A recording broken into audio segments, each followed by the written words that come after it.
희망 탄생. 이스라엘 역사하는 신구약 중간기야 고통스러운 시간이 있었습니다. 말씀도 없고 나라도 없고 피지배를 받았던 시간이죠.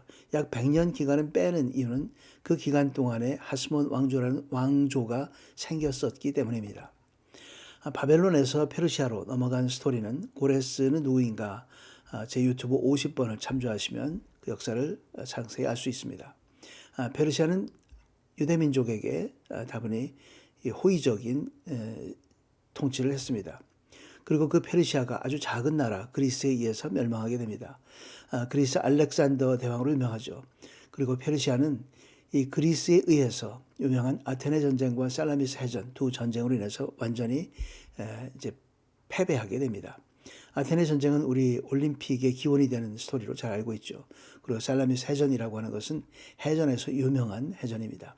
숨어 있다가 매복해서 페르시아를 치면서 페르시아에게 결정적인 한 방을 먹여서 승리하게 됐던 거죠. 그리고 그리스에서 이제 로마의 지배 시대로 넘어오게 됐습니다.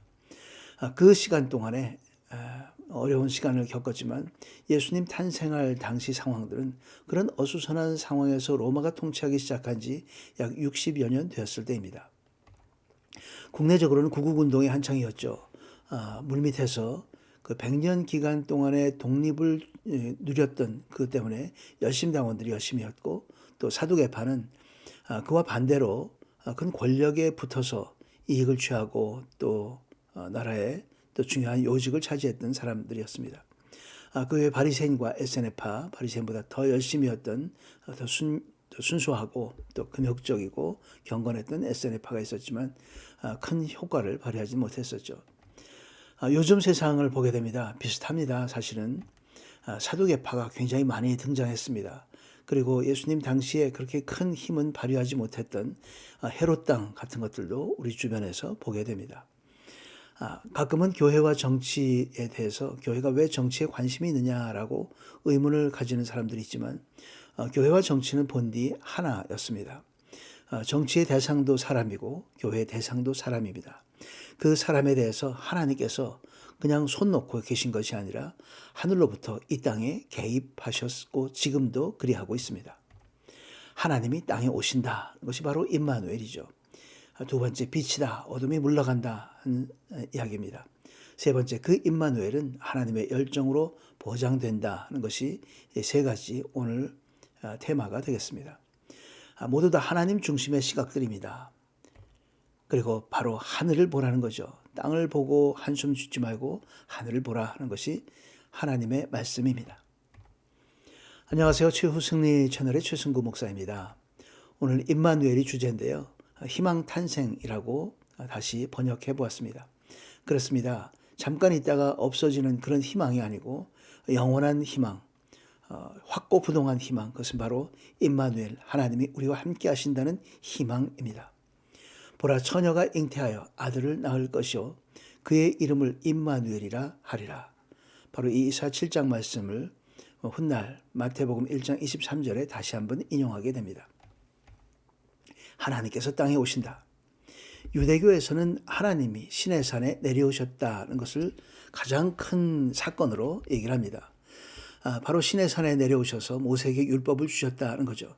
그렇기 때문에 모세의 율법을 가장 중요한 것으로 여겨서 그 율법을 연구하고 그 율법을 또 지금 오늘날까지도 계속 연구하고 또 발전시키려고 노력하고 있는 것이 바로 유대교입니다. 우리는 그 하나님께서 내려오셨던 그 사건이 바로 예수 그리스도의 모습임을 깨닫고 예수 그리스도를 믿는 겁니다. 땅은 항상 문제를 만듭니다. 정치 그리고 법과 질서 지켜지지 않는 것이죠.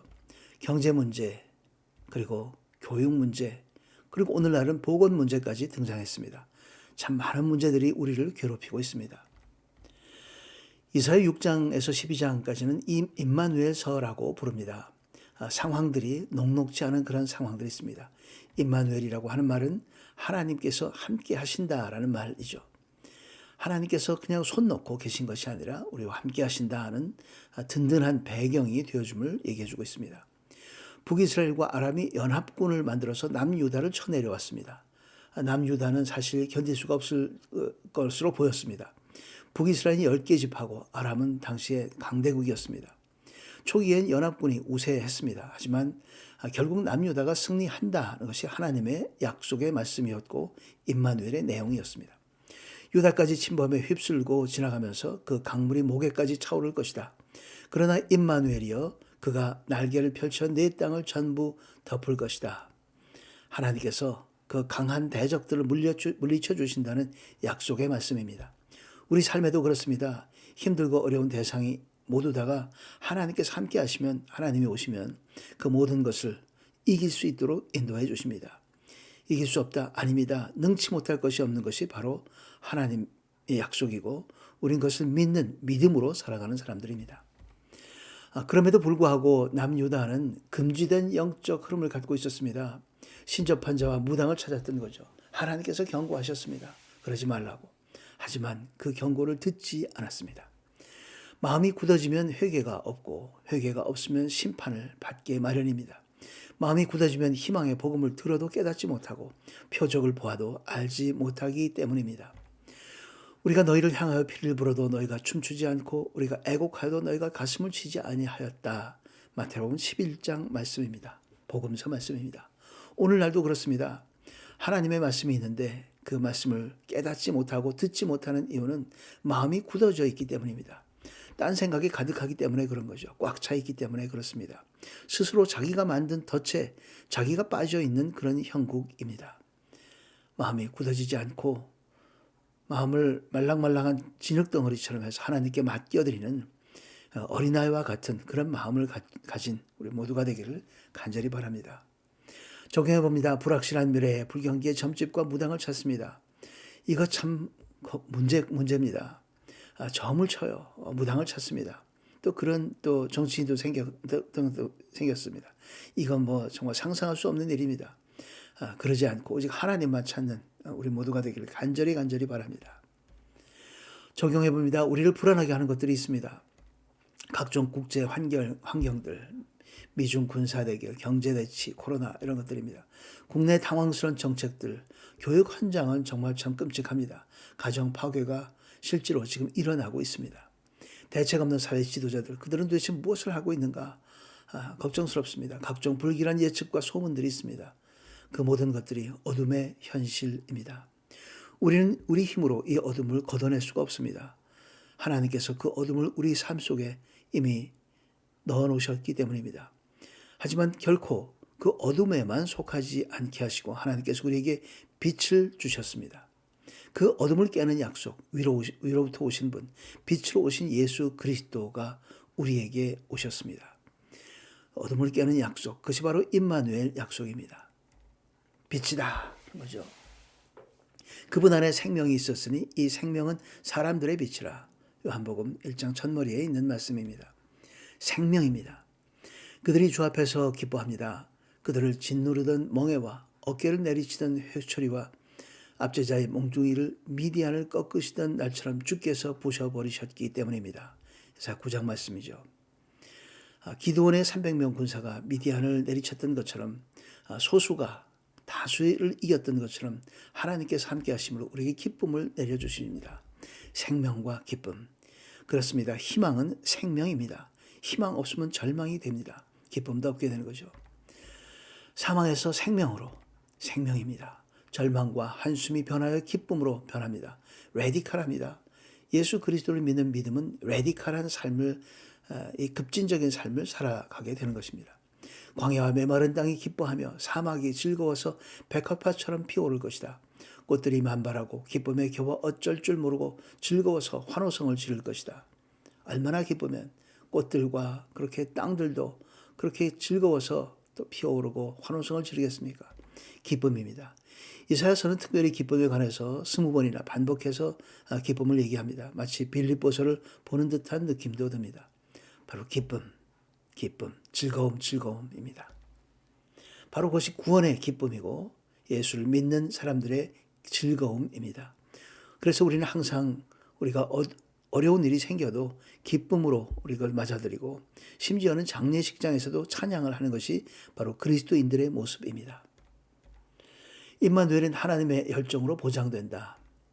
그분의 넘치는 주권과 평화는 다윗의 보좌와 그의 왕국 위에 끝없이 펼쳐질 것이다. 지금부터 영원히 공평과 정의로 그것을 견고히 세우실 것이다. 만군의 여호와의 열정이 이것을 이루실 것이다. 이사야 9장 7절 말씀을 좀 상세하게 보도록 하겠습니다. 무엇이 여호와의 열정인가? 주권과 평화, 주권이란 다스림을 얘기하는 거고요. 하나님의 다스림, 하나님의 평화, 샬롬, 정치, 사회, 경제 모든 면에서 하나님의 풍성하신 평화가 이제 있을 것이다. 그런 말이죠. 다윗의 보좌가 나오는 것은 이스라엘 역사를 얘기하는 것이 아니라 다윗의 계보를 통해서 우리에게 오신 예수 그리스도를 통한 하나님의 나라를 얘기합니다. 그 하나님의 나라는 끝없이 펼쳐질 것이다. 하나님께서 분명하고 확실하게 얘기해 주셨습니다. 어떻게 그것이 가능한가? 어떻게 그렇게 통치가 되는가? 바로 공평과 정의에 관해서 그것으로 통치하신다고 얘기하죠. Justice and Righteousness라고 성경엔 기록됩니다. 정의와 공의로 표현됐죠. 정의와 공의에 관해서도 제 유튜브 이전에 설명을 드렸습니다. 정의는 통치하는 하나님의 통치 방식이고 하나님의 통치 방식의 기준이 바로 하나님의 사랑, 공의라고 말씀을 드렸습니다. 바로 그렇게 해서 함으로써 우리를 통치하시고 하나님의 열정이 그것을 서포팅한다. 그것을 지지하고 또 후원한다. 열정이라고 하는 것은 집중적인 헌신을 의미합니다. 영어 표현은 zeal이라고 되어 있는데요. 카나, 질투를 얘기합니다. 결혼관계 용어죠. 간음은 결혼으로 하나 된 육체를 자르는 일이기 때문에 살인으로 간주합니다. 그렇게 우리가 이방을 찾는 것, 이방신을 찾는 것을 살인으로 보는 거죠. 하나님과 이미 하나 된 예수 그리스도를 믿는 사람이 되었으면 하나님께서 함께 하신다는 거죠. 하나님의 열정적인 모습, 집중적이고 헌신적인 그 하나님의 사랑이 우리를 지켜주고 있습니다.